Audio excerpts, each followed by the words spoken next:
Here with Gabe Ortiz, head coach of Kofa High School in Arizona, Yuma, and 2023 Central Valley Region Coach of the Year, and about to head to Cary to help with USA Baseball. So, Gabe, thanks for jumping on with me.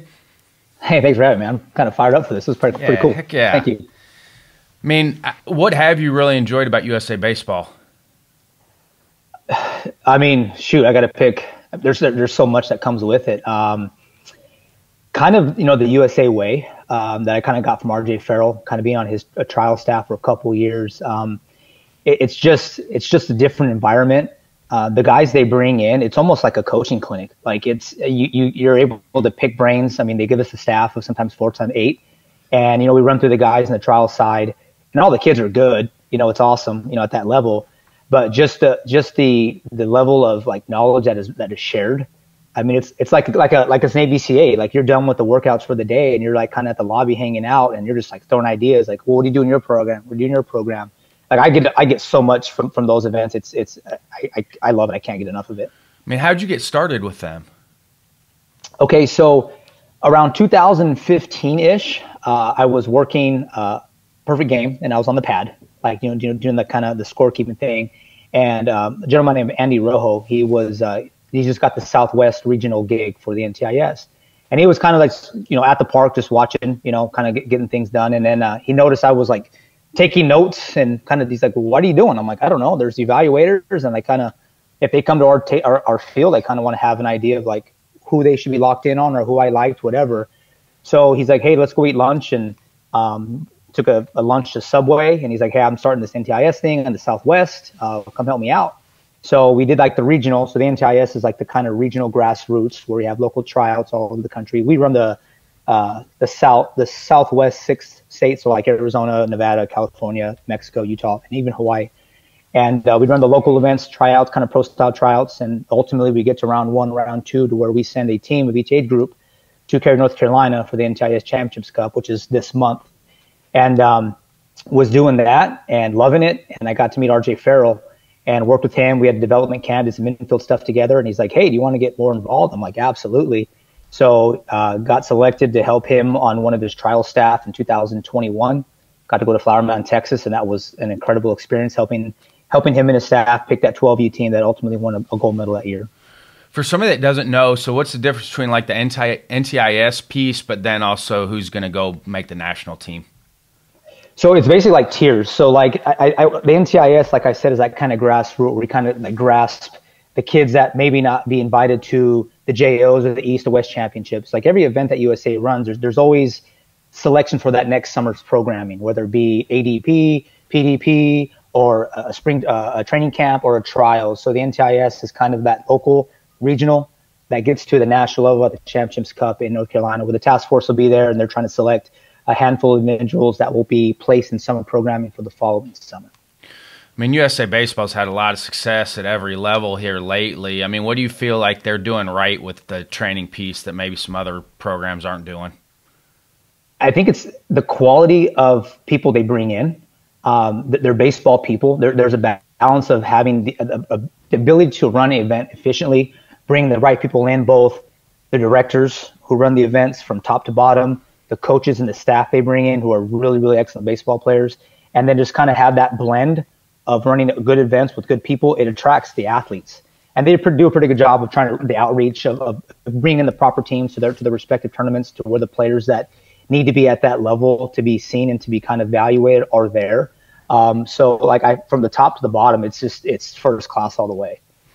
You do, and I was over there last summer. Your warm-up is phenomenal, and then you've posted a bunch of stuff with your camp stuff too, with warm-up stuff. How long have you been implementing kind of the different warm-up pieces? So last year, before I was quote unquote the head guy here, we kind of sat down and we're like, we didn't have a lot of success within our program, and a lot of it was just due to lack of reps. Lack of movement patterns. We didn't move very well. We weren't athletic. So we kind of try to think of something that we can get more bang for our buck, so to speak. And I kind of thought, well, in the warm up, there's a lot of moving patterns that we are technically warming up our body, but we're going to do the moving patterns that replicate game movement. So like, for example, we'll do our world's greatest mobility and flexibility stuff. But once we get to kind of loosen up there, everything we do is kind of will simulate base running. So like we'll have something where, you standard secondary read, and we'll have like a fake steal get back. So we're moving laterally. We're trying to be athletic. But like the main key is like everything we're doing in our warm up is a direct correlation to a movement that we're going to see in game. And then we flip that to the defensive side where, we do the on time with the ball, like the infield drill that, Nate Trotsky's done, boom on time. And then we work, on time break left, on time break right, drop step. So we're actually doing a series of agility drills, but we just kind of group it into agility movements that we would go in on the ball. Put the ball on the ground, run up, pick it up barehanded, act like we're throwing on the run. Partners catch, a lot of like hand-eye skill. Like I said, we need to kind of clean up a lot of the skill set for some of our guys, or our younger guys that we had in the program a while back. And a lot of it was just like lateral catch, body kinetic movements, boom, boom, drop steps. A lot of just extra PVC pipe where you're trying to catch the PVC pipe before it drops. Mm-hmm. So we brought my buddy who coaches in California. He has a doctorate in exercise wellness, Dr. Steve.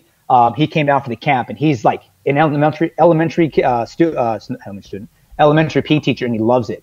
And he's all about creating an athlete. So he's super creative with that, like PVC pipes, or they'll hold it up and they'll drop it, switch and run, put it on the ground, do some jillies over it, and they eat it up. It's crazy how like you just get something as simple as a PVC pipe, cut it in half, and then just let kids run around it and like try to jump over it. It's nuts. They have a really good time, and they're actually kind of developing some athletic movements too.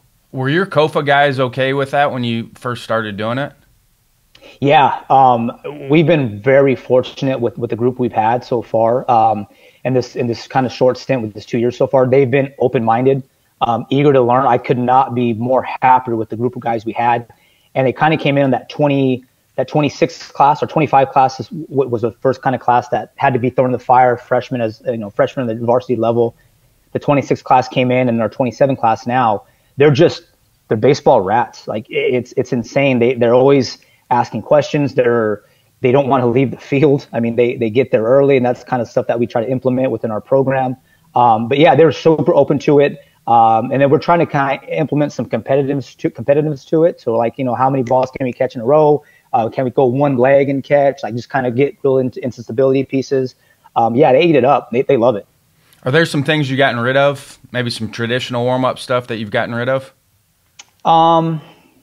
Yeah, probably most of it. We've done on the catch piece, on the catch play. What we start off with is we'll have two lines facing each other, and we'll just start with like a glove flip, backhand glove flip, front hand glove flip, and then we'll go option feed, scissors feed, like all the feeds that we can come into, a 6-4 feed. Then we start going behind the backs, and then we start patting the ball down and glove flipping. Like so, we've worked into on the run throws. So we call it kind of our on the run series. So trying to pick a quarterback, Patrick Mahomes, or run pocket left, throw on the run, and we'll do jump throws, we'll do turn throws. Like that kind of takes out that, that wrist flip stuff that we do, which is not wrong with that. We'll do that for our pitchers sometimes to get that four seam feel.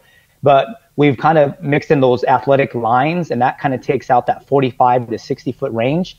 And then once you're ready to go, we're at 90 plus. And then now we start doing like the run and gun a little bit. We'll do a shuffle, back forward. So everything's like we like to think for a purpose. So everything's scripted. We'll mix it up. We'll do different drills each day.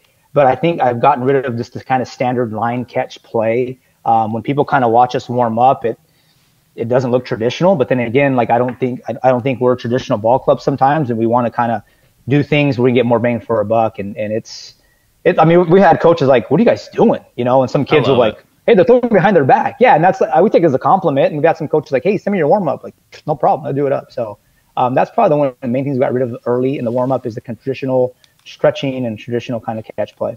What were some other things you were trying to get accomplished then when you first took over? Besides kind of the athleticism warm up piece, what were some other things you were trying to get changed?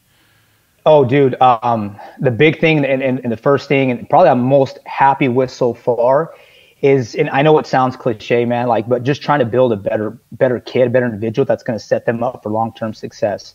I was an assistant here for a while, and it's a different animal down here, but close to the border. So one thing we wanted to do was really enhance some soft skills.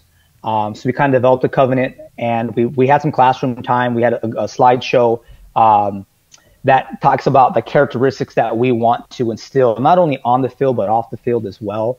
And that comes from like professionalism to communication. So like our covenant, so to speak, is reps, REPS. So I kind of stole that from like Brian Kane back in the day with Miss Old Miss and like that. So it stands for relentless, enthusiasm, professionalism, and selfless.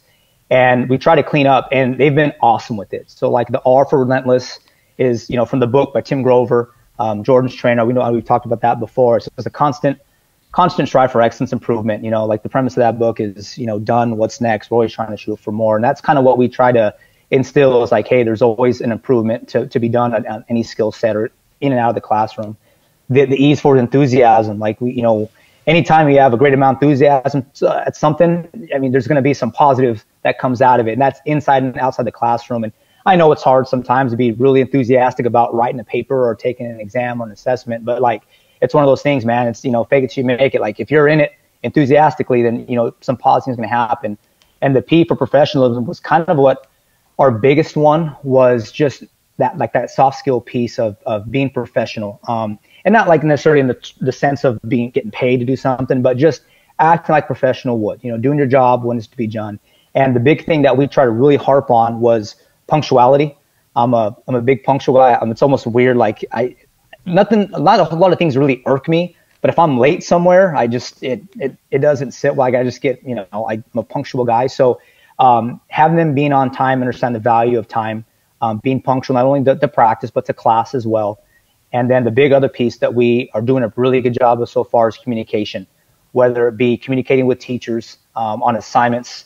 Hey, I have this turned in, or even, on game days, on game days when we're on the road or we're on a trip, they have to email all their teachers and explain where they're going, what they're going to miss well in advance. If there's an issue where, like, for example, I had one of our athletes in my fourth period class, something came down during, in the morning, they couldn't find the ride. Mom had to go to work early. We use Slack, the app Slack. He shoots me a Slack and says, hey, I'm not going to be able to make it to school today.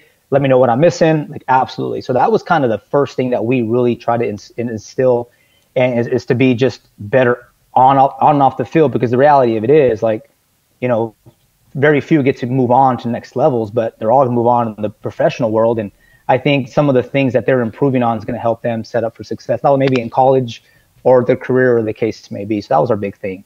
I mean, how do you handle that from an accountability standpoint when that culture may not be there? They may not see that any other place other than with the program. So how do you handle that accountability piece? Yeah. So what we did, and that's the thing too, and we're pretty open. Like I said, it's a two-way street, and we try to model it as a staff as well. And we tell them, like, hey, we're gonna do the same thing too. Like, when we have to miss for your trip, there's an order of operation communication we go through with administration and personal leave and all that kind of stuff. But one thing that I thought really worked well was we had, like I said, we have classroom sessions. So we'd have, like I said, like a PowerPoint, Google slideshow, break it all down, what the definition of it, examples of what it looks like. But what we started to do, so they can kind of see it firsthand, was 2 or 3 times a week early on in the fall and in the spring, say, hey, open discussion. Did anybody see anything that was representing our reps today? And, the person raises their hand. Hey, I saw Leo pick up some trash to the table next to us at lunch. Like, that's professional, that's selfless, making the environment better. Or, hey, call on this. So, like, what we're trying to do is not only identify the behaviors that are going to be, like, leading to positive behaviors and growth, but not only identify, but celebrate it as well in that group setting. And I thought once they're able to see people do it and what it looks like, it's contagious. And the cool part, we have a catcher, Roldan. He's awesome. Like, I'm trying to, like, tongue in cheek, like, hey, why don't you just forgo your junior and senior year and just be a coach? Like, you're going to be awesome for us. That's what we're trying to do with him. But he's the kind of guy that's kind of, quiet, reserved sometimes, but he'll kind of let people know, hold accountable. Like, for me, something came up last year, and I may or not have said a bad word, or some vulgarity in practice. And he's like, Coach, that's not reps. And I'm like, easy, Roldy. If responsibility of our tandem play, I would need to swear, but stuff like that. And they're really cool about it. And I welcome that. Like, I welcome that. Not the selfless part. People who know me, I'm kind of selfish sometimes, but, like, I welcome for them to kind of hold us accountable. So it's a two-way street. So when they see us and they know that they can say, hey, Coach, is that what we're supposed to be doing? I'm like, you're absolutely right. I think that helps growth on both ends too. Is that where the USA Baseball piece comes into? A little bit, yeah. And that's some things like, like any coach, we pick, beg, and borrow and steal. We do some things that I saw in the USA one. The one that I thought parents were kind of like taken back by, we have a rule that there are no cell phones at team dinners. So if we're on the road, we try to get them something healthy, like a Subway or Chipotle or kind of the spots we go to. There's no cell phones. And, part of that professionalism is the communication piece with the parents. We have a parent meeting in the fall and early in the spring. We tell them, hey, your kid's going to have the phone the whole entire time up on the trip. But once we have a team meal, the phones are put away. And it promotes communication, and it promotes like the bonding and kind of cohesiveness. And that's something I took from RJ. Like RJ, we had no phones, hats off inside, kind of like your typical traditional, like respectful things to do. That was like the main thing was the phone. I really enjoyed that, seeing that USA side, and we took it over here. And it's awesome. Like you hear your kids talk and look at each other instead of like kind of buried in the phone and it heads down. So that was a plus for us, I think. Do you feel like that's the best way to get kids to start communicating is putting technology down? I think that's one of them. I think that's one of them.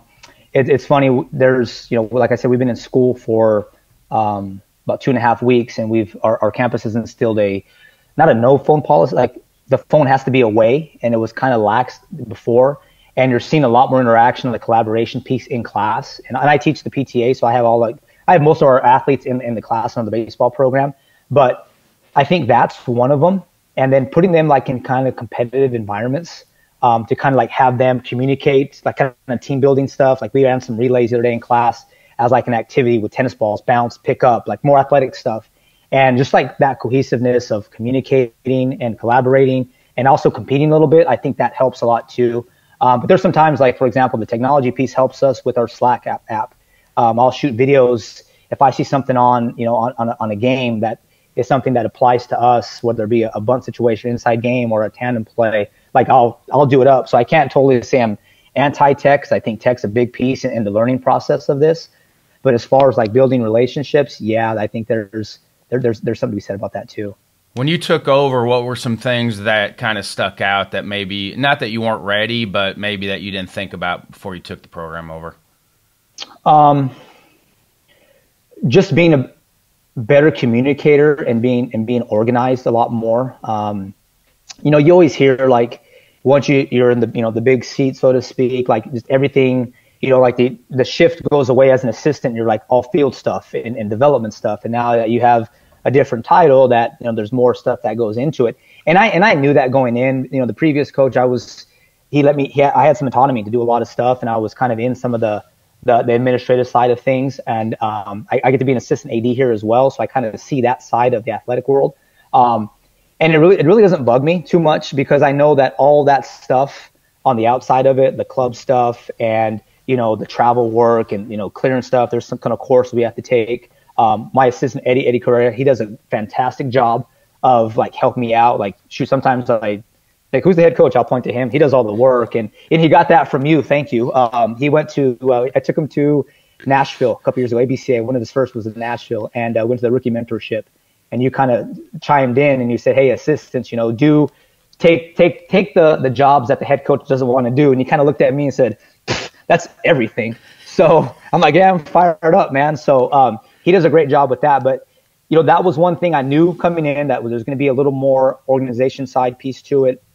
So it had to be a lot more organized, and the communication from top to bottom, from either the administration, from AD to secretary to our assistants to all three levels. That was one thing. We do something a little different here. We practice separately. So me and our assistants will go to both practices. We don't just send the freshmen down to the lower field and, hey, we run everything together. And then the lower level comes out, varsity comes back in. So just communicating from top to bottom. So lay that schedule out. So when you're laying the schedule out for all three teams, how's that time schedule work? Okay, so one, I had, like I said, I had two former players, and that kind of helps out. Like it worked out that our staff last year, we had 4 former players. One was a volunteer assistant. He was older than me.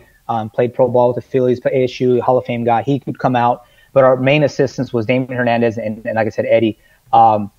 We would, and they're in it, man. Like they're young, they're ambitious. They live it. It's a hard schedule for us, but like we have some support at the house. What the schedule looks like is we call lower level. So we combined or quote unquote like freshman and JV.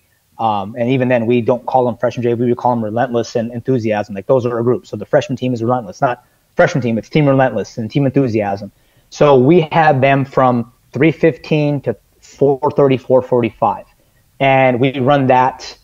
Same staff, same four of us, and we have some lower level coaches that'll float in, that will come in, come out. Like they can leave after the lower level. So we'll do that from about 3:15 to 3:45 ish, and we kind of work the basics. We like any lower level, like we're working on skills and drills, improving just baseball IQ at that level that needs to be done, understanding cuts and relays, base coverage, like at the lowest level that we feel that they're ready for, and then they move out, and then our upperclassmen come in, a varsity schedule, and then we run that. Anything we need as far as that day. And then it's obviously we coach to the level.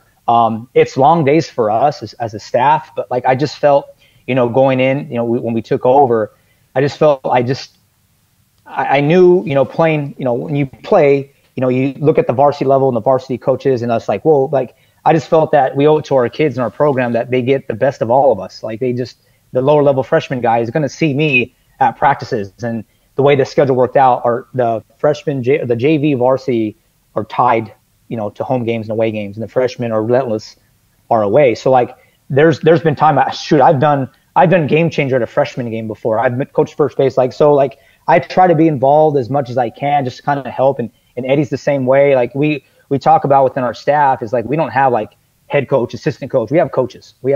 And we have a program, and we try to do the best we can from top to bottom. So. It's a little different. Like I said, it's a little hard on us. And I kind of rolled that out to our AD, and he's like, "Are you going to do this every day?" I'm like, well, yeah. I mean, there's some days where we'll split them up. If it's a day before a game for the varsity guys, need to get out there early. If we're going to travel early the next morning, we'll have some flexibility with that. But more times than not, we're running basically a double session. So for double cuts and relays, like you said, not that you dummy it down, but what are you trying to get out of that for that lower level than you maybe would with your varsity team? So on that level is understanding, cut the distance down, and understanding where to line up, what proper bases to throw to, and playing it clean, like just making it clean and making it to where it's pick up where we're supposed to be with coverages, and we're thrown to the right base. Whereas the varsity level, there's a little more autonomy to where, we still want clean and cut off angles and get the outfield stuff. We want to make sure we distance between barrel and glove, and everything's lined up. But on the outfield side, we try to run back doors a lot, and we try to understand, hey, let's be organic with that. It's not just a double relay. Hey, it's running on first base. We're double relay. We're going four. Like I want to instill them. And this is stuff we practice like in classroom. Like right now it's 109 degrees. And so in the fall, like we'll have classroom talks. We'll go to Coach Correa's classroom, and we have like a board, like one of those TV boards, and we'll baseball savant. We'll type in, we have like a list of plays, and we've filmed practices. For the varsity level, I think we're trying to get to where we can have them think on the fly, because base runners change and decisions are being made, and we want to make sure that they understand at a decent level high Q where to throw, where to backdoor, or where to check down. We're big check down people. We check down the bases, keep it at 90, keep those plays in order.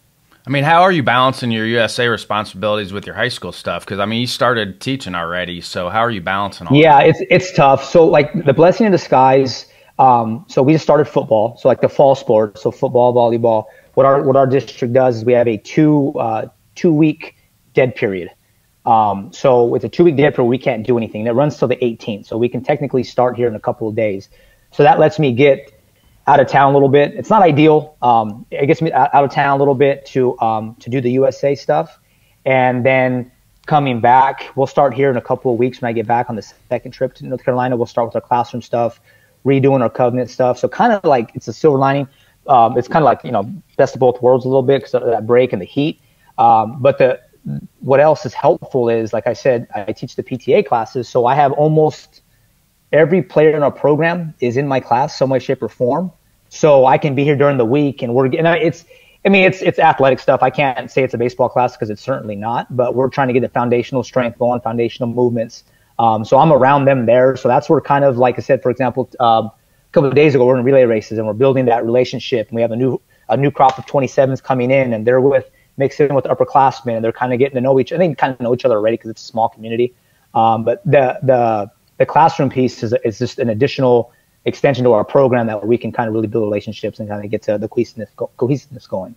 And the teaching part helps you get out of your baseball lane a little bit too, doesn't it? Yeah, well, I think it's kind of both. And I'm the instructional leader for the P department. And one thing that we talk about in a kind of our PLCs and like I said, hey, like if you're going, and they all coach, like we have 2 basketball coaches and we have assistant AD and we have a soccer coach. It's like if you're going about PE like you're teaching, like you're coaching, you're going to do a pretty good job. It's not roll the balls out. I mean, you're going to be. I mean, think about a coach that does it at a decent clip. You're moving around. There's constant feedback. There's praise. The drill set is constant movement. There's not a lot standing around. It's like that's kind of our PE goal. So like, I mean, right or wrong, I kind of interchange it. Like I think I teach how I coach and I coach how I teach. Like there's no separation of that. And I think it kind of helps, especially when I get a wide variety of students and of athletes that are different movers, whether it be a volleyball player, it's more vertical. Like I think it helps me to understand different moving patterns and how to kind of communicate, different ways of saying the same thing. And I carry that over kind of back and forth. And I think that's a plus on our end. How do you not make the playoffs last year when you went 11-1 in your region? Because I'm asking because I don't know. Every state is completely different. So I just saw I'm doing research on you, even though you and I know each other very well. I'm still doing research on you, and I saw you guys were 11-1 last year in region play. It's one of those things, and we knew going in. It comes down to PowerPoint. So AIA Arizona has some PowerPoints, and 6A through 1A. And for the life of me, like I've given up on trying to figure this out. Our assistant coach Eddie, our last game of the year, we're kind of flirting with that last spot to get in, and he's like breaking down numbers because he's looking at other people's like rankings and PowerPoints and he's like, this doesn't make any sense. And we knew going in, like we knew what our schedule looked like. It came down to, I think, a strength of schedule, and playing teams from like a lower division, upper division, or conferences. We knew going in that we're gonna be kind of like that mid-major in football, where like you got to run the table and you got to be impressive doing it. We kind of knew that going in, that we'd have to be pretty special, and we had very few opportunities to kind of slip up. And we finished 15-8 overall, which is good. But it was kind of bittersweet. We ended up winning a region title, which hasn't been done in quite some time. And so we had that celebration as far as, hey, you're conference champs. You get a year on the banner in the outfield. That's something that can't take away from you. But the kind of the bitterness of it was, selection day, we're sitting 3 spots out of the last spot. So we knew going in. With your location, do you have more say so in who you play with your location? Well, what happens here is we have 6 high schools in our area. So like people think our town is small, but we have 6 big high schools. And there's 3 that are 6A above us. We're in 5A, and there's a couple that are 4A. So right then and there, like we got to play each other, and that's local competition. It saves on budget, saves on travel. It's like rivalries. So we play each other, but like if we drop one to the 4A school, that doesn't help our strength of schedule. And the 6A school plays a 4A, and 4A plays if we're not ranked really high in the 5A and a 4A beats us, we're not helping each other out. So that kind of helps with the travel on our end. We do have a little bit of what they call freedom games, where we can kind of try to schedule some out of conference games. And I'm going to try to be a little more. We've talked about this with AD in our closure meeting last year, and I've kind of reached out to coaches within the state that I have high respect for, and they run great programs. It's like, hey, let's play you, and a lot of them said yes, and we're going to try to make that happen to kind of give ourselves a little more, a little better chance to kind of make a playoff run or try to get in at least. And you're an outfield guy, but with your head coaching responsibilities, are you still diving in with the outfield play as much as you were before? I will this year. So last year, like I said, I can't go, a day or two without talking about our assistant Eddie. Like he's awesome. So he's been an infield guy all his life. He played infield for us in the middle. He comes with me to everything we do. He comes with USA stuff. He comes to our perfect game stuff. He comes to everything, all the clinics and camps. 24-year-old, really good infield guy. But last year I felt that, to help him grow, let's add another, because he kind of said it, I'm just an infield guy. And I'm like, nope, we're not just an infield guy. You're going to be a baseball coach. So, And like he welcomed that challenge. And I like to say, I gave you keys to Rolls Royce because I had those 3 freshmen play varsity in the outfield that first year I was there, and they did pretty good. Like they were, like I said, they're baseball rats. They're open-minded. They're willing to work. They learn. They're fast learning curve. And then I just threw all the stuff I throw at, like you guys seen, I throw at them, and they picked it up well. So I'm like, hey man, don't screw it up. So I let him run the outfield last year, like I said, just to give him another tool in his tool shed, so to speak. This year, I think I'm going to go back to the outfield to kind of let him get back in the infield. We have a young core. He has just kind of, he feels more comfortable there, but I give him that chance, get in the outfield and kind of he has an experience. But I think I'll go back to the outfield. But then again, like you said, we don't have assistants. We don't have, you're an assistant, you're a J. Like we have coaches, and we're going to float around. We're not stuck to he's the infield guy, I'm the outfield guy. There's going to be times where I think if he can do a better job of doing something in the infield, I'm going to slide him in there. And same thing with hitting. Like we understand that there's different types of movement patterns and different approaches. And when it comes to, there's definitely no cookie cutters. So we do that as the staff. I thought we did pretty well last year where, hey, this group of guys, you're going to go with Coach Hernandez because I think he does a better job explaining it this way. This group of guys, you're going to come with me because I think you understand my lingo a little better. So we'll break it up like that. And the same thing defensively. Like I'll jump out there. And get with those guys, and I'll come back in, and we'll kind of mix in the catchers here and there too. So we kind of try to have our hands in everything. Knowing you've got young guys out there, how did you handle, like, okay, I know they're going to have to play varsity. How did you handle that with the speed of the game stuff so they're not overwhelmed as youngsters out there? So what we did last year, what I thought really helped out was, one, they did an excellent job of that core nucleus of young guys. Even the older guys got on it too. Like, we'll start here at the end of the month, and we won't stop until our season's over in May. We go 4 times a week. And I got that model from when I was at Arizona Western. Like, it was awesome. Like we did sometimes 7 days a week. And I felt, and I saw so much growth there. And we can't make it mandatory, but it's like, hey, we're going to be here every day. Anything you do enough, and we try to have, some practice schemes that are going to, kind of that sweet spot of practice. We're going to have a little bit of failure. So we worked a lot. We practiced a lot. We're able to get 18 fall games in through our travel club, because we have kind of like a travel organization that has most of our guys, some guys from other schools as well. But we got a lot of game action in, and then we do a lot of semis, man. That was kind of our thing in the fall, was we'd set the machine and we would put runners on, put them in motion, and just, kind of try to simulate balls in the gap. Or, we'd have them use, sometimes we'd use metal bats.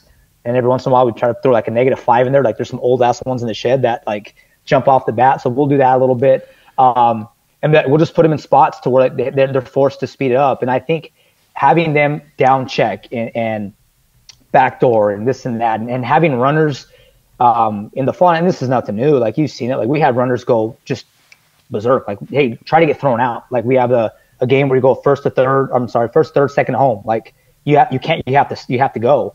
And that helped the decision-making process, I think, a lot for our young guys to make better decisions on what base to throw to. Like I said, split the runners, keep it play. I think they caught on that. And they're smart kids. Like, our center fielder was a 4.2 GPA kid, super IQ guy. And so that helped a little bit. Like just put them in those situations, speed up practice a little bit, throw some funky stuff at them to see how they respond. I think that kind of expedited their development. I mean, how do you know the difference between the challenge piece and also not burying guys either, though? We kind of setting it up like, hey, we're going to speed this up on you, and like kind of giving the freedom to fail. With my PTA 1 class, like I tell them, and it sounds weird, I'm like, I want you to fail. Like you're going to go home and tell your parents, hey, the first 2 days of school, my PE teacher's telling me that he wants me to fail. And it's like, something as simple as, one of our warm-up pieces, like a single leg RDL. Like if you're not teeter-tottering around, like you're not getting in that uncomfortable position, right? So we kind of set that up like, hey, this is going to be a challenge. This is going to be a challenge drill. Let's see who kind of compete a little bit, see who can kind of like figure it out, and then there's always that feedback at the end. So like kind of letting them know ahead of time, like, hey, we're gonna push you a little bit, and you're probably gonna fail, and see how you handle it. Berto wanted me to ask you about pre-pitch for outfielders, because I asked Berto questions, and he said he wanted to know when should they land. If not, he was like, because I know you guys are avid watchers of MLB outfielders. He's like, well, some MLB outfielders don't do pre-pitch stuff. You know, he just wanted your opinion. Yeah, I think I'm going to probably give like the politically correct answer. We're going to go individual based. You know, and we talked about this all the time with the outfield guys. Like sometimes, and we've, you know, when you have that transition guy that goes from the infield to outfield, like he's on prep on time, like as in hitting zone.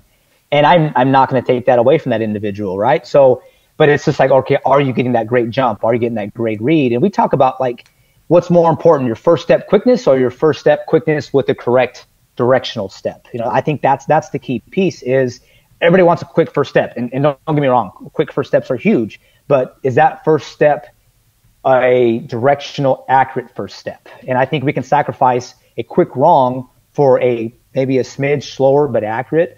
So I think that comes down to, okay, when do you feel you're getting a better jump off the bat? Are you going to hesitate that little that half a second, half a tick once past hitting zone on contact? Because you see big leaguers. I mean, we talked about a couple guys on our Zoom. There's some guys that don't even look like they're moving when ball's in the zone and you know, barrels being through the zone, barrel release, and then they're breaking. Do you feel like that's because they're further away? The hitter's further away from the outfielders. Yeah, absolutely. They've got a lot more time. They got a lot more time. They got a ton more time, and there's a lot more time to like, because there's a different read. Like there's a different read with angle of the baseball, and there's hook and slice. Where the ground ball, you got limited time, and then the outfield piece, you got a little more time, but you're gonna have some hook and slice and top spin to where like you're gonna have to not only get a quick first step, but read that kind of like you'd read a top spin ground ball, when to come get a short hop push through. Same thing in the outfield. So I think you can buy yourself a little more time. But to go back to it, I think it's one of those things where, you know, I think the universal outfield drill is batting practice, but it's more than just, you know, hey, go shacks and fly balls for live. I think there's a feedback piece and conversation piece out there. And that was one thing at Western I got to really dive into, is because I didn't throw BP and we had more guys on staff, and I was able to like specialize in going out there and like, hey, well, positioning is special. Like, do you feel you're going back on a ball better than in front of the ball? Well, let's get there in BP and work. So it's just one of those things where I kind of give some autonomy to our guys on when they want to prep step and what they feel pretty good. You know, MLB has an advantage because of Hawkeye, so they can see all that stuff. But as a high school coach, we can't see that. So how are you relaying, okay, this is, I know catching it's probably the best feedback that you can get on that. But if you see somebody not taking a direct route or getting bad reads on that, what are some ways without some of the technology out there to be able to relay that to them? That's a good question. I mean, film's one of them, but obviously we're limited at the high school level as far as what we have from filming as well. One thing I thought helped to kind of get them to understand, like, whoa, that's a better job, because sometimes feel's not real. Like sometimes we feel like, hey, we're on track on this, but we're really not. So one thing that we kind of do is, and nothing crazy. We're heavy on machines. So we kind of simulate the drop as, you know, the hand dropping in is kind of the barrel path going in, and we will put a cone out to its preset where the ball's gonna land on the cone, and we're gonna mix up a little bit. Are you gonna be on time as through, break and go, or are you gonna be a little late to let yourself read spin, read flight? And then like that tells you, like, am I camped under that cone and I'm coming through, or am I still on the run? And that kind of piece where they're arriving either later on time, and it's not crazy where I'm like, you know, treading water waiting, or I'm like reaching out. Like they can kind of tell, did they arrive on time or they arrive a tad bit late? That's kind of the best way we can kind of like give that feedback without having that like that high end technology. I think they can feel a little bit like, hey, I got to that ball a lot quicker. Did you get that ball a lot quicker because your route was more efficient because you knew where it was at, possibly, or did you get the ball quicker because your read on the prep step was a better timing for you to have a better read and a better jump? Yeah. I mean, is that what you're relaying in game to them too? I mean, similar stuff in game. Yeah. So one thing that I did at Western that was a really good feedback for like lack of technology was, you know, every time, you know, you have a stopwatch, I have a stopwatch everywhere I go, right? So, you know, you get the 90, you know, on contact. I was able to plot. Now you put that on the ABCA app. I was able to plot, you know, kind of like loosely plot where our guys were catching balls and hang time of catching balls. So if I knew my center fielder at Western, Zach Huffins, was catching balls relatively easy camped with a hang time of 4.8 and, you know, drop step 3 steps to the right, left center gap. Cool. Okay. Then that's a pretty good jump. But if it was a very similar hang time, a very similar spot, then there's there's a conversation here. What happened there? Was it a late jump? Was it a late read? And that's kind of where, and then, that at that level, like there's more of a collaboration piece, there's more of a conversation, like, and they kind of know themselves a little more. So it's more of a back and forth. But at the high school level, same kind of thing is like, hey, that hang time was at a 5-1-2 positioning. We don't do a whole lot of crazy positionings at the high school level. We kind of keep base extended, cover the gaps. If we see something extreme, obviously we'll make those adjustments, but just the lack of data we have, we only play our conference teams twice. So we're not going to have a library of at-bats for them. We'll have some stuff the following year if they're returners, moving forward. But it's one of those things. If we read a swing, then obviously we'll move to the swing. But that's kind of one of the things. Kind of low in technology is hang time, and that ball probably should have been caught according to the hang time, and go from there. Straight up similar high school for you than Arizona Western. Did you switch at all with straight up for your high school guys? Western was a little different because our ballpark played different, and we had different personnel. And so, like, for example, we had a short porch, and actually short porch is down the line, 315 down the line, and the ball carried a little bit. It's a different game. Like, they're grown men, and they're hitting balls off the wall and over the wall. So the depth was a little different. So, like, for example, our left fielder, he's with Seattle. He's in the Seattle organization now, Spencer Packard. He was a banger, right? And we just basically said, hey, where do you feel comfortable, running down glove side or running down backhand towards the line? And he's like, I feel better running glove side, which most people do because that's that vision piece. So we would shade him closer to the line and back a little bit. So, like, if anything got beat, it'd be one hop off the wall, maybe a chance to kind of get take that double away to a long single. And then it allow him to be on the strength side of moving towards the gap, just because he knew himself a little better. And we'll do that a little bit on the high school side too. We know that some of our guys work better in and out, and then we'll kind of try to do that especially too. 2 strikes, we're going to be backside in. We'll do kind of the traditional things that are across the board. But like I said, with more contact time and more game, more data at the junior college level we had, because we're playing literally 3 times more games. We're practicing a lot more. You have a better understanding of what they can do, and they do too. So that goes in positioning as well. Would you go back to the college side? Yes and no. Berto wants to know your dream job, by the way. I figured I'd mix that in. My dream, that's funny. Like, everyone asks, like, I don't know if it's a wrong answer. Like, what's your goal?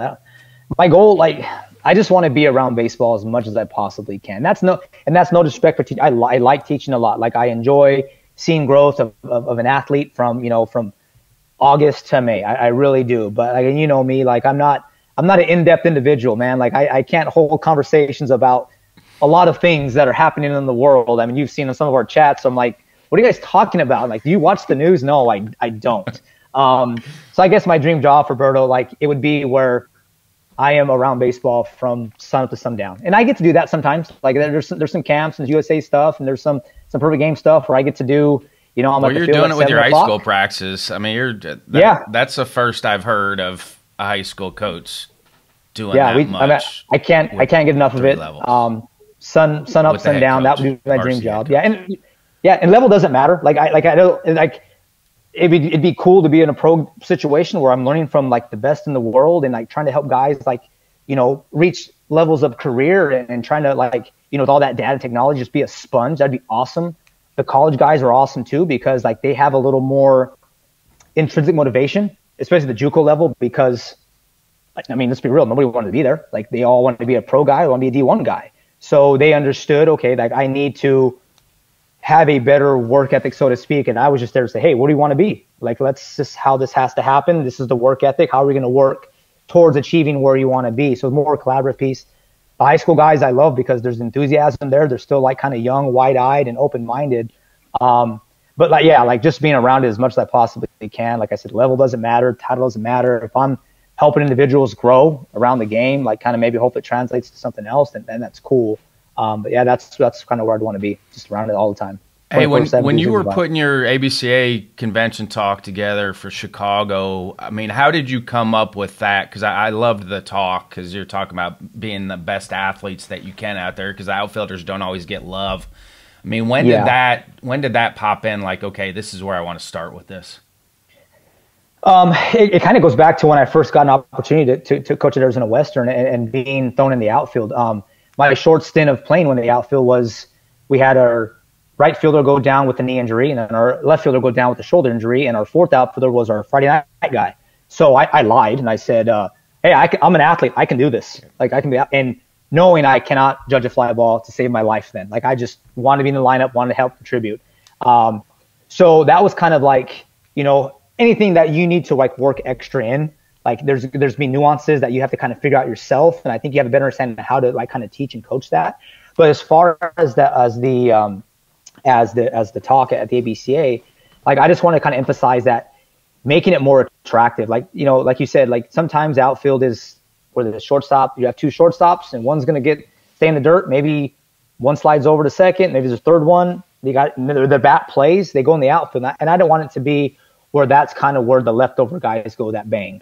And having that kind of background in the infield play, I kind of wanted to make it to where like, hey, like there's a skill set there too. We can read hops. We can have glove work. Like I mean, us handling the baseball on the ground is just as important as in the infield. In fact, just as important, because now we're talking 2-3 bases if we kind of muff one.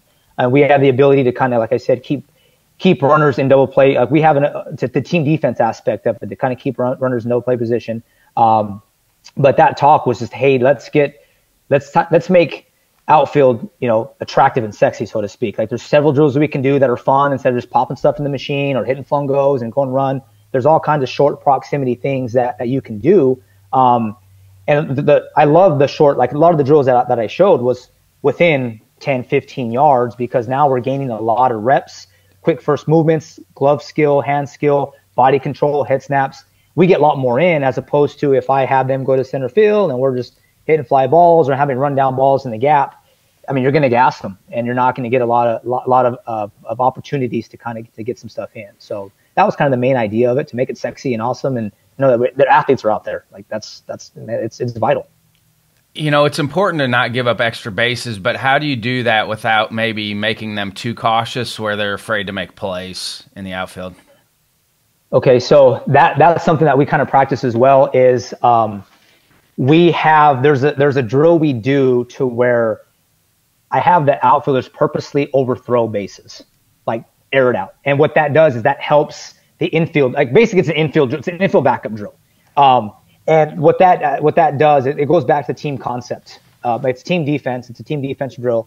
I will have for example, the right field ball shoot down the right field side. We're trying to catch a long double. I want them. I shorten the field obviously so the ball can carry a little bit. I want that right fielder to overthrow the second baseman on purpose. See, my backside outfielder is backing up. I want to promote that backup.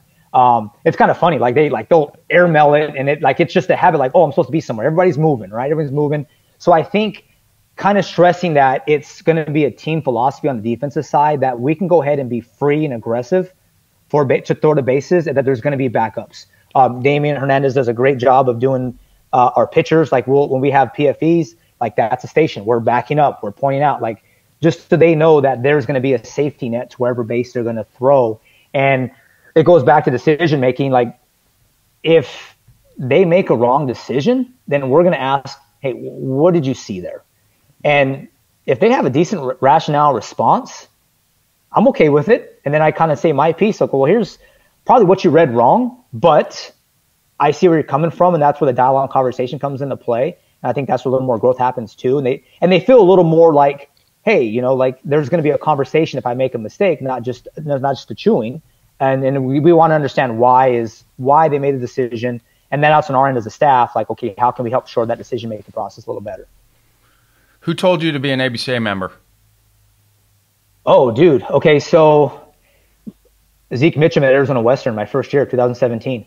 So at the high school level, we'd always go to this like all sports clinic in Irvine. It was like one room, like kind of a small, like one room was volleyball, one room was football, one room was baseball. And we'd go like as an athletic department. It was over our kind of a Christmas break. And then my first year at Arizona Western, 2017, it was in Anaheim. And assistant says, hey, are we going to go to the convention this year? And I'm like, the what? They said, yeah, the ABCA. I'm like, yeah, I'm all about conventions. I got to go to one Irvine. It's kind of small, but like, this one big? Yeah, it's pretty big. Okay, cool. So it's like we can drive. So we drove, Anaheim's like 3 hours and 45 minutes, whatever. And I remember like the first crazy experience was my buddy, Dr. Steve Kelly, and he coaches at Foothill in Tustin, California. He gets to the convention center first. And he goes, dude, this place is massive. And I'm thinking it's going to be like in a side small ballroom, whatever. Like, once again, I had no clue what this was. I just knew it was a big convention. I saw the speakers and I'm like, dude, like, I don't get starstruck too much like on like big leaguers. Like I'll see a big leaguer like at an event. I'm like, oh, that's cool. It's Andy Pettit. It's Charter Clemens. All right, cool. But if I see like a college coach, like, oh, dude, that's so-and-so, whatever. So I was stoked about going. And then he's like, dude, we got it. Like, this is crazy. So he sends me a picture of the freaking convention center in Anaheim. And the dude, it's like a freaking concert. Like there's that was a wild setup. We haven't had that setup before because of the risers. Yeah, that was the craziest thing about that setup at Anaheim is because there was risers in the convention hall area, in the clinic hall area. Yeah, it was nuts. And I'm like, dude, and I'm a professional wrestling guy, so it looked like a Titantron, like they come out on the screen. And I'm like, what do we got? Like this, like you're at a concert. So like I walk in, I was just like blown away of the size of this. I'm like, this is a level I couldn't imagine. And the whole, you know how I am with gloves and whatnot, like, and then the whole expo with all that was out of control. Like, dude, I had to like put away the wallet for a little bit. It was nuts. Thank God like now that I have to fly somewhere, I'm a little more like, I'm not buying fungos and stuff I have to carry on or check bags. Like Anaheim, I was able to get some stuff to put in the car. But that first experience, 2017, was awesome. And that's something I just try to do every year. Who was your favorite of the outfield Zoom chat guys that we had on those 11 weeks? Who was your favorite? Dylan Mazzo. Yeah. Razzo from the Astros. Him, I kind of knew him prior, like having to talk. He just thinks at a different wavelength. Like it's just a different spin, a different lens. And he's kind of like secretive about it. Like it's cool because, and I respect and appreciate it to where like, I'll ask him like, hey, what are you doing? And then he'll pose it with a question like, well, what would you do to increase vision? I saw him last ABCA and I'm like, what do you got, man? What do you got for me? He's like, well, I'm working on some stuff with vision. What would you do? And I'm like, well, and I'm kind of like rattling down the stuff I got. And he's like, you're close. Like, and like, I appreciate that, man. Like he won't just straight out, like, just give me everything. And I kind of have to work for a little bit. And then he'll kind of like, there's some stuff he can't reveal due to proprietary reasons, like in the organization. But like, he's my favorite dude, how he breaks down like his, the timing of things and how like we can, race a stopwatch and how like each segment of the relay comes into play. Yeah, that dude's rad, man. He's awesome. I mean, who are you bearing down on now in the big leagues as far as outfielders? Mookie Betts. Mookie, always Mookie, right? Yeah, still Mookie, man. We're not getting off Mookie, even though dude, right? Like he's dabbling in the infield. Like he's making plays up the middle. Like it's freaking crazy. He made a play on Sunday, carry him off the wall, bare hand pick up and throw a guy out from the Rockies. Like he's still my guy, man. Like it's just, he spins it to win it, man. He does. It's infield actions in the outfield. Like it's so smooth and it's a short arm action and the transfer's huge and the footwork's phenomenal. Like, yeah, I can't get off him. It's awesome. Hey, with your Kofa guys, I mean, because you said it, not every one of your guys is going to go play at the next level. So how do you balance that with the communications of like, okay, here's what it looks like at the next level, but maybe not all of you are going to get that opportunity because you don't want to crush kids' dreams. No, and sometimes like, and that's the kind of like the double-edged sword. And I'm honest. I'm really honest with people. And sometimes people joke around like you're a dream crusher, and I'm really not. I just want to make sure that they understand the reality of it. And we're going to find out this year. We placed 3 guys. We had 4 seniors. 3 of them are having an opportunity to play at the next level. And what we tried to do here is, like I said, everything's optional in the fall.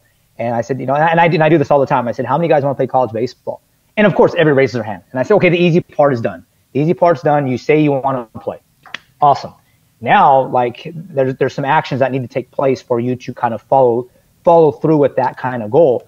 So when we're running, 4 to 5 days a week, and we're trying to get, we're lifting in class, we're lifting it, like we try to run them through like what a fall would look like at a JUCO level, like right, because there's some restrictions at the Division I level where you have your contact periods and whatnot. So like right then and there, like it's, hey, if you can't show up, like if it's too much for you now, there's no switch that's gonna switch or have that opportunity to come if you have an opportunity to play at the next level. So we're gonna see that now. We have 2 guys. One guy's at NAIA at Arizona Christian, and one guy's at Riverside Community College at JUCO, and one guy's gonna try to walk on Arizona Western. 3 or 4. And one thing I told him, I said, hey, like, you went through us, like you're going to have an advantage over a lot of high school guys who don't start in middle of August and roll through May. Like you're going to, like they put in the time, and they definitely understood that it's as sad as it sounds. It's like a job. It's a cool job, but there's some time management comes in play, and there's like the college baseball guy. Like think about it. Like they show up to campus. It's a lifestyle. Fall. Yeah. And it's not like we're football. You show up in the summer and then you're going, and then you have that time off until spring. Baseball, you're go. You're in the fall, and then you have that kind of Christmas, Thanksgiving break, and then in the spring, and then boom, summer. Like it just doesn't stop. So they have to understand that. But as far as the communication piece on being real with people, like, and I think that's an advantage of me kind of getting out to the USA side and the Perfect Game side. Like I was at the Junior All-American games a couple weeks ago in Malibu, and I got to be at the national showcase at Chase Field. Like, and I get to see kids at that national level, and I come down to our level, and it's like, and I'm not comparing them and say, hey, this is what it looks like in a different world. And a lot of our guys don't get out. Like the travel ball scene here, that's what we try to do a lot with the practices that we stress so much practices, but a lot of guys aren't in that kind of travel ball world just because of finances. Like we live in a different socioeconomics down here. So they don't get out and see that there's kids their age, kids younger, that are throwing mid to low 90s, and they're running 660s, and their bat speed is insane. Like, so I kind of be that like information. Hey, these guys are committed early. Like there's a place for you, but now we have to really kind of dive in and say, are you willing to move? I understand our social economics and demographics, like, with the culture we have and the real strong family base, like sometimes they don't want to leave, and parents don't want them to leave. That's a hard piece for them to kind of cross. But, sometimes they'll just stay local, and they'll just kind of go to school where they might have an opportunity, maybe somewhere in Iowa, somewhere where there's a small NAIA where it might snow, which a lot of kids are in our area don't have any. I can speak for myself. Like when I was in Chicago, there's more Hispanic pockets out there than kids realize too, though. Like 100%. Yeah, you're gonna find your tribe outside of the area. 100%. Because maybe in Iowa, as long as I have, huge Hispanic area. And it's not only that too. It's like it's just getting away from the nest. Yes. It's a close-knit environment here, and it's like it's hard because they don't get to do it. Like where we had, so for example, our assistant Damien. He was fortunate enough to play with an organization that he got to go to Georgia. He got to go to Florida in the summer. Real fortunate. And when it came down to going to school, we had him at Western, and he had to go to South Mountain. Like he was just able to take care of himself. Like he was able to be away because he had that experience in the summer, being in a hotel with another like chaperone, another player, and kind of like, being on his own, where a lot of our guys don't get that experience. So it's kind of difficult for them to say, hey, you get a chance to go to play at a small school in Oregon, go. And it's just kind of a big culture shock for them. Not culture in general, but that too, but also it's a big leap. Living on their own. It's a big leap for kids never done it before. It's a big leap. Yeah. And one thing that we can tell right away, another like teach piece, was in the fall last year with our travel group, we got an Airbnb, and we kind of crashed like a 5-bedroom Airbnb in Phoenix. Went to a tournament, and we made them like, hey, you're gonna have chores. Like you're going to like wake yourself up. You're gonna make your bed.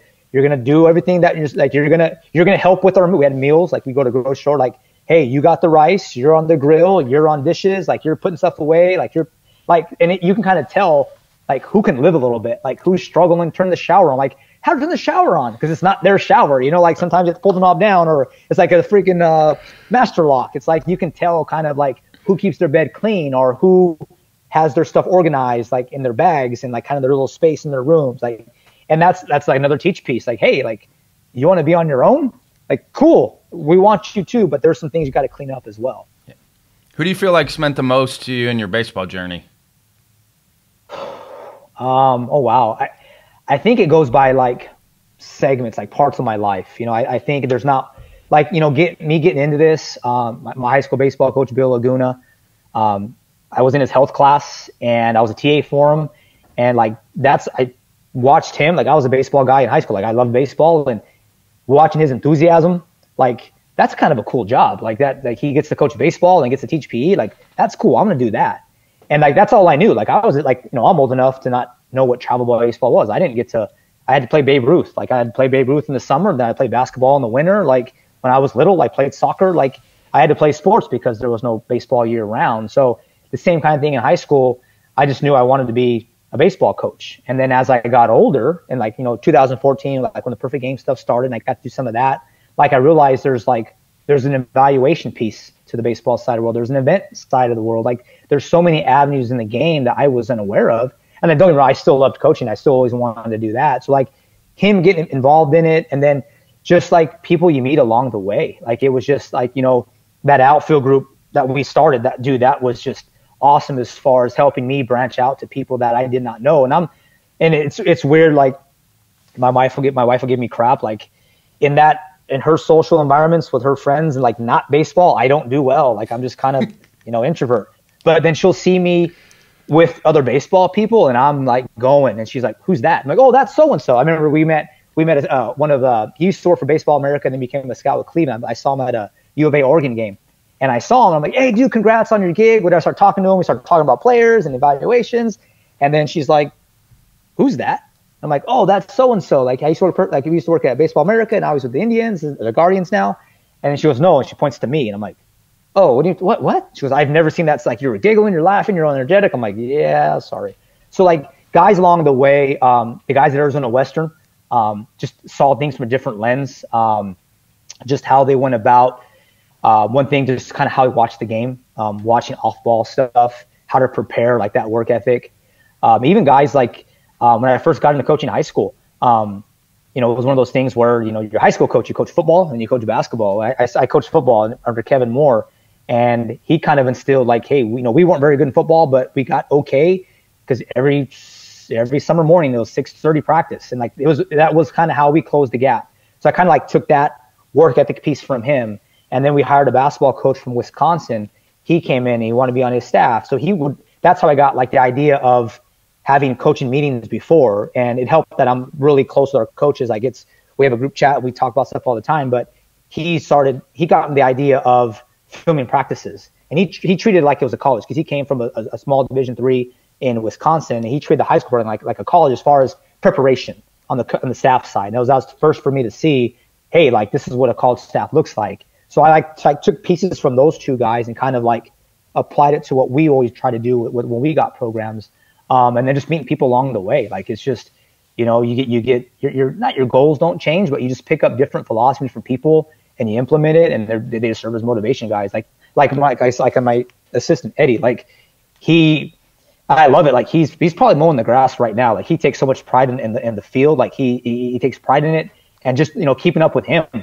It's awesome. He forces me to I can't take a day off. I can't take a moment off. He's constantly in my ear. Hey, we need to do this. We need to do this. And I'm in the same way with him. So it's back and forth. So guys like that just kind of push me and kind of give me a different lens on the game, and just kind of help me get better.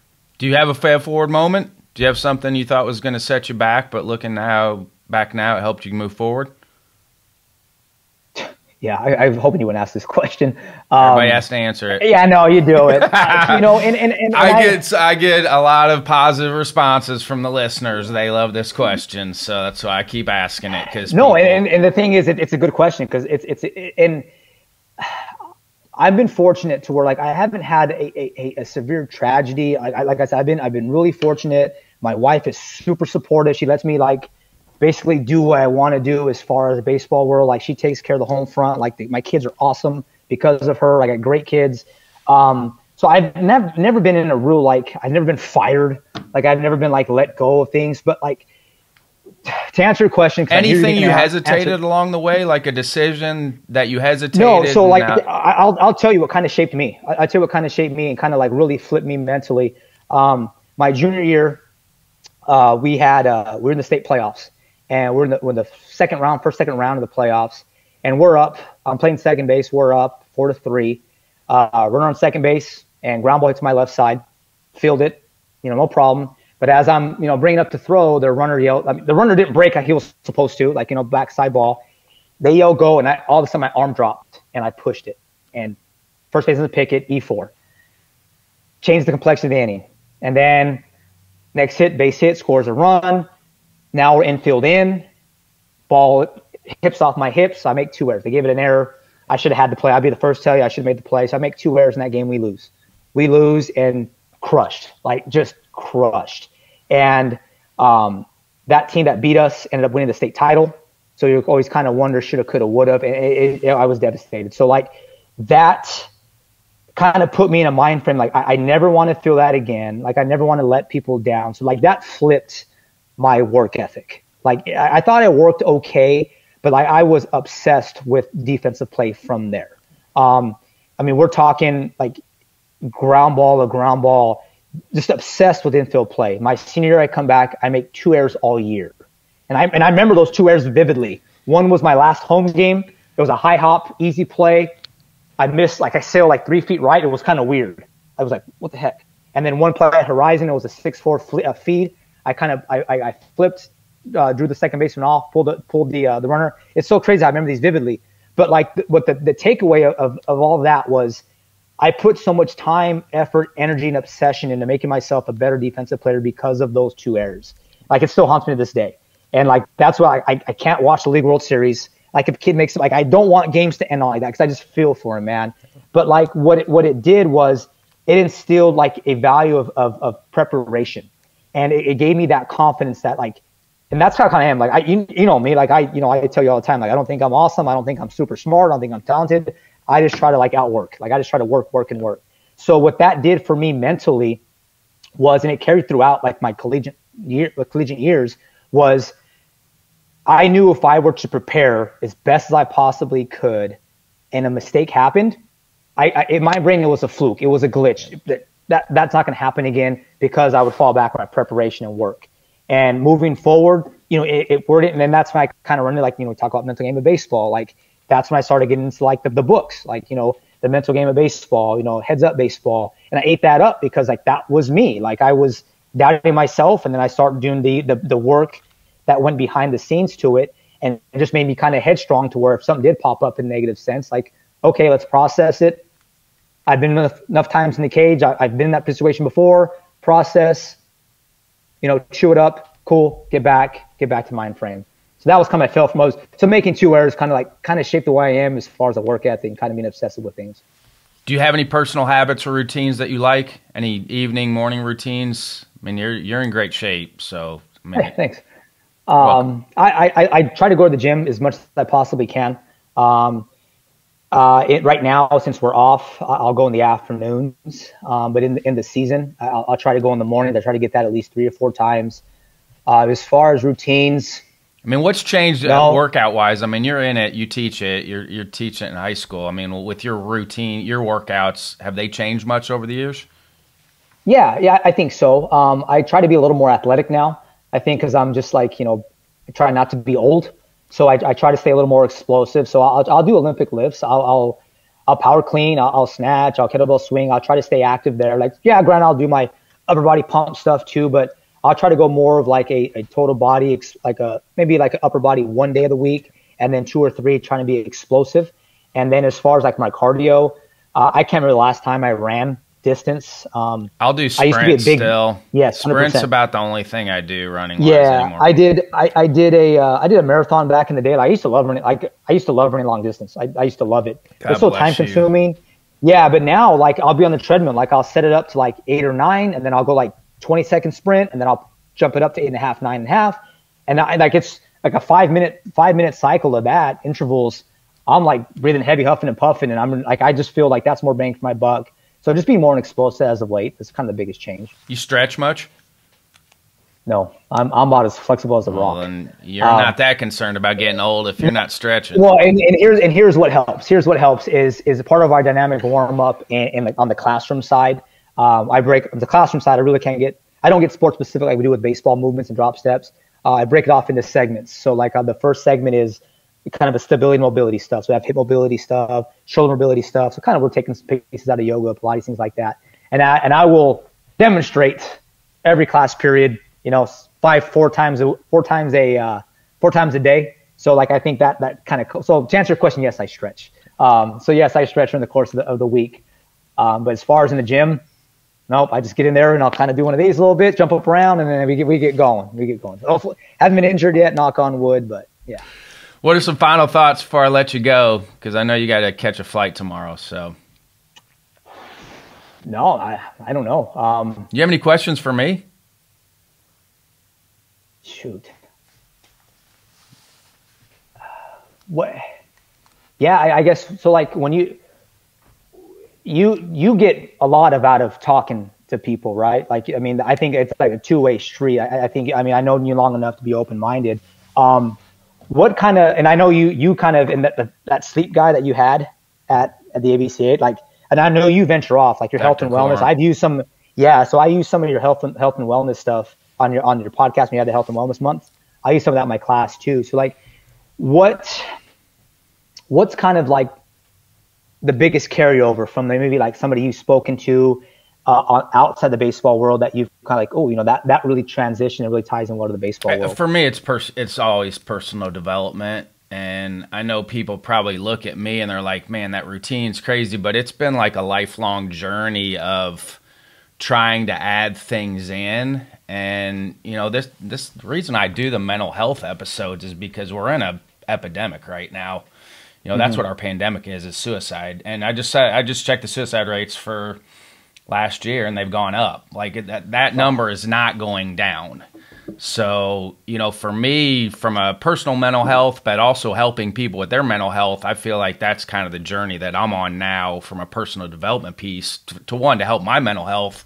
But then hopefully the byproduct of that is to help somebody else's mental health as well, because that number is frightening. It's over 50,000 people now. So do you think for me, that number is frightening, and it shouldn't be a thing.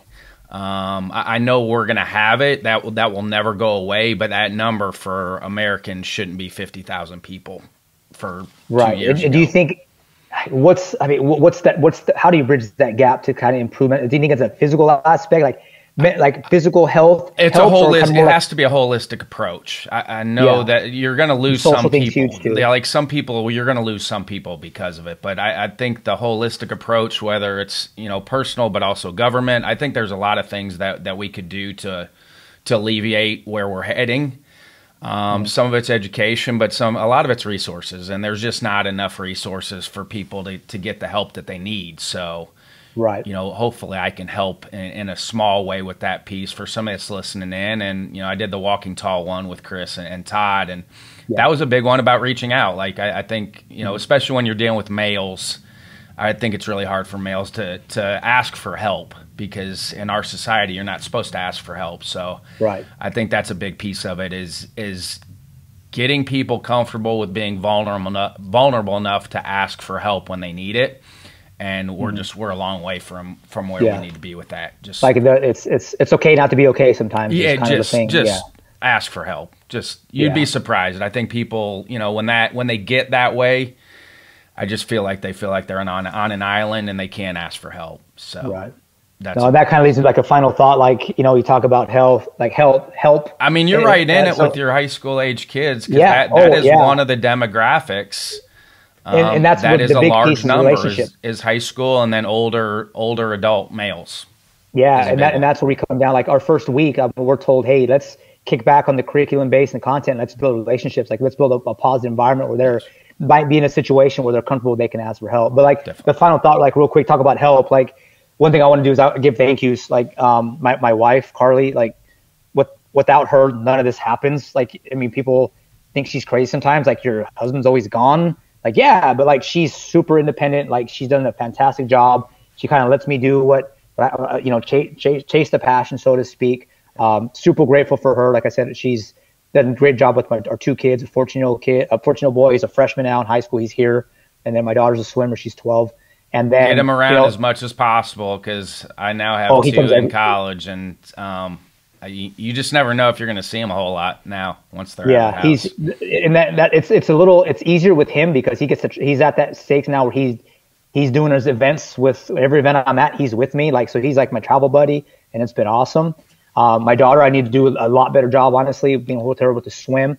But like she does a great job. But you talk about help too, like in the support. Like every administration I've had in the past, 15 years, they've been super, super supportive. Like, I mean, I'm missing 3 days of school this week and next week. And I'm in debt. Like I tell them, hey, once this August trip rolls around, you ask me to do something, I'm there. So like my principals, Mike Sharp, Lily Campa, Gina Thompson, Kathy Hoover, like administration I had have been super supportive. Like without them, like, you know how the support system works. Like without them, like we can't do what we do without people that are around us. 100%. Yeah. And I'm super grateful for them. And sometimes I'm not awesome at telling them how grateful I am, but like, I wanted to kind of throw that in this. So I've had an opportunity to, I'll think of them for those people that help me out doing what I do.